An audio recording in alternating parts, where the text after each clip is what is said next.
Hey guys, it's Roderick. I'm here with a review of Jack Ryan Season 4, Episodes 1 and 2. Did you miss me? I missed you guys too. Child, those housewives wore me out so badly. And I'm so glad to be back in the realm of scripted television. So if you're new to this channel, this is where we talk about and review movies and television shows with the eyes towards acting, screenwriting, and directing, and a little bit of reality television show too. But I'm so glad to be back. I am going to do one more Real Housewives story time, but hopefully more of the shows that I like to review are going to be back up soon, and we can get on that. We got Interview with the Vampire. We have Severance. So hopefully though, and also the morning show too. So also, if there's any other shows you want me to review, just drop down in the comments and I'll give them a look, even if it's already been out. I am going to do like a Kindred, because I finally caught up on Kindred. So we're going to talk about Kindred in a whole separate video.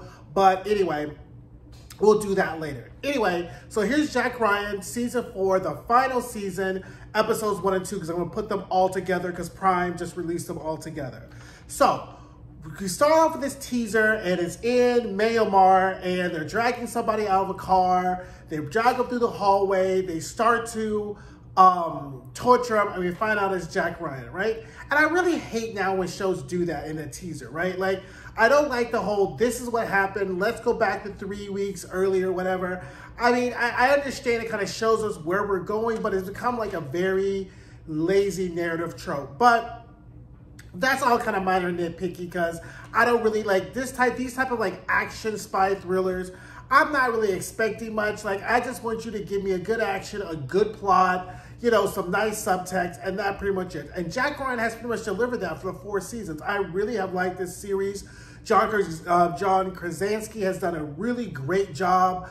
Kind of sad this has ended, but you know what? I got other shit to do, and I ain't gonna be all fool-along with, you know, Jack Ryan for like 5, 6, 7, 8 seasons.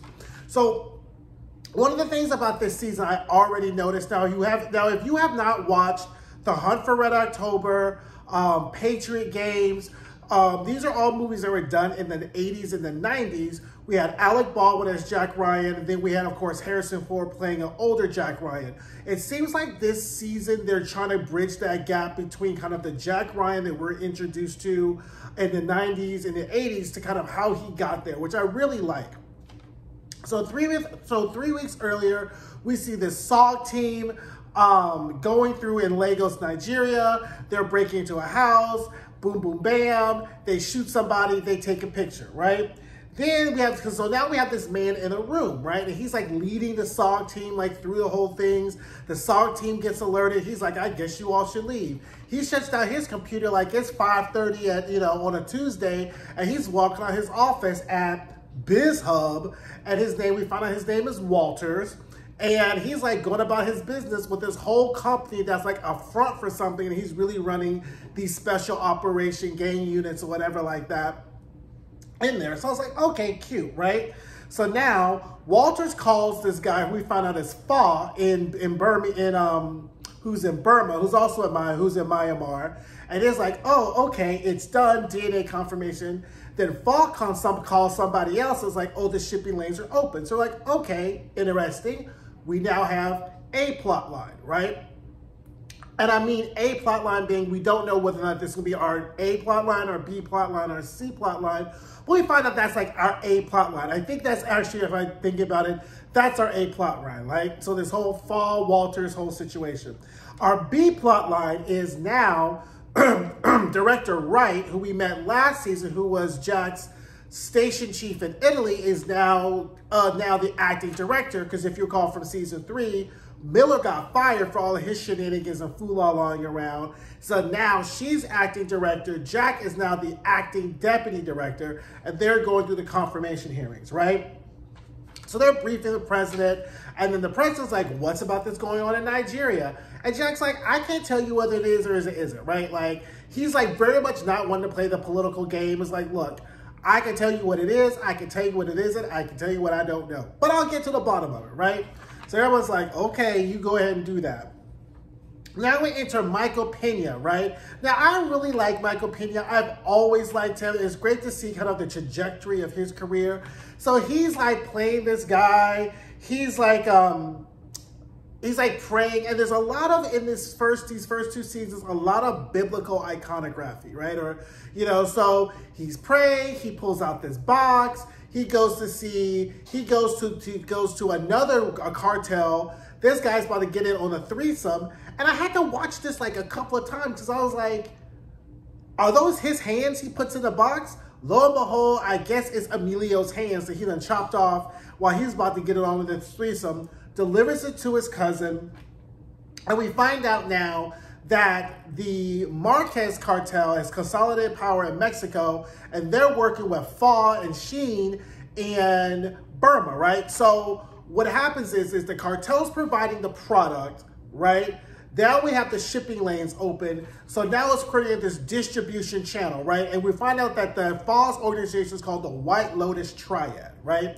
So basically you're having the White Lotus Triad using the shipping lanes in Nigeria that are now open because of this assassination to now create a channel between Asia to Mexico, Mexico to the United States, right?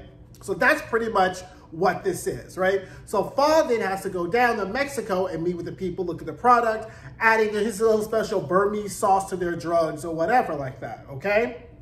Now, in the meantime, we're introduced to Carrie, who we know will end up being Jack Ryan's wife, who's also has her PhD. She works for an NGO, a non-governmental organization. And we meet also, so they're in the house. Now we get James. And I like James, right? Because he got to beat us, and he can't really be in the field that much. And he's like tinkering around with like, you know, helping Jack, whatever. And we get this like really awkward scene with like James and his family. And I was like, I guess they're trying to get us more development into James, but I feel like they could have done that in earlier seasons. This is the final season. We won't get to the spy shit. We don't really care about James, his badass children, and he trying to reconcile to his ex-wife. And, you know, it was cute and all. It was a nice change of pace, but I was like, okay, whatever, right? Now, Fa goes back to his casino. He sees the hands that are in the thing, that are in the television, that are in this phone, right? So Chavez now meets with the Federales, right? And they have this really great scene, right? It's like, because the Federales, he's like, you know, feeding his chickens, doing whatever. Chavez is like, hey, what's up? He was like, the Federales like, I know y'all got a shipment coming. He was like, you don't know nothing. The Federales is like, I know more than you know. He's like, well, what do you want? Give me double. Chavez is like, fine, yeah.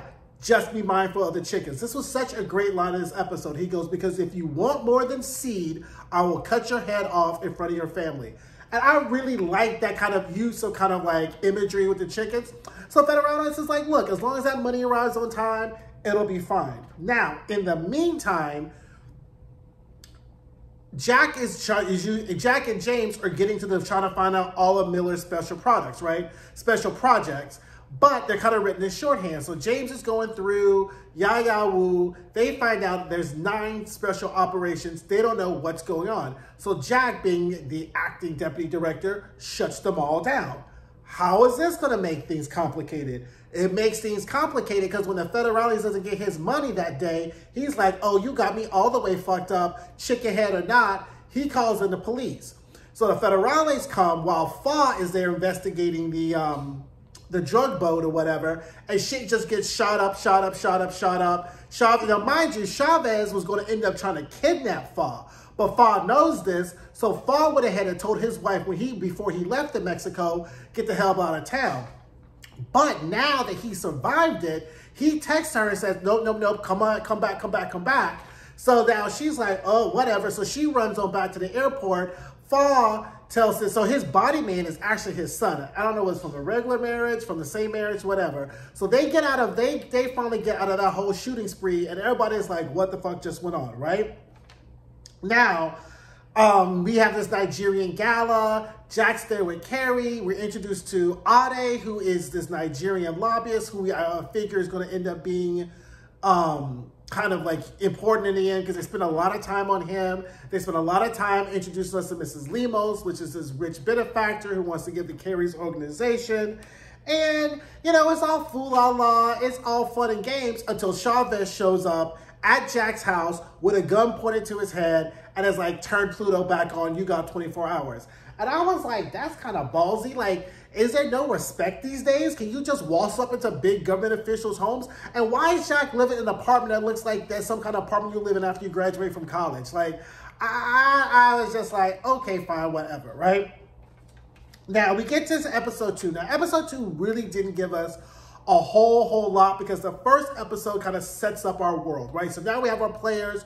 We have our A storyline, the White Lotus, Marquez kind of situation. We have Jack and Mrs. Wright's confirmation. Oh, I forgot. Jack goes in for confirmation, and the senators try to let him have it. Like, how are you going to make the CIA better? What are you going to do? And he kind of gives his speech. And, you know, once again, doesn't play politics. To Miss Senator Fish comes out and be like, didn't you just lead a rogue operation in Russia? Didn't you almost lead us into World War III? How are you going to tell us that you're trying to change things when you are exactly the type of things that we want to change? Which I thought was a very good point. Like, the writing in this show is really good. So I really like this. And the acting doesn't have to give you that much, right? Because it's all like cause and effect, action and consequences. So therefore, a lot of times our characters are just reacting to consequences that they did not even know that was going to happen.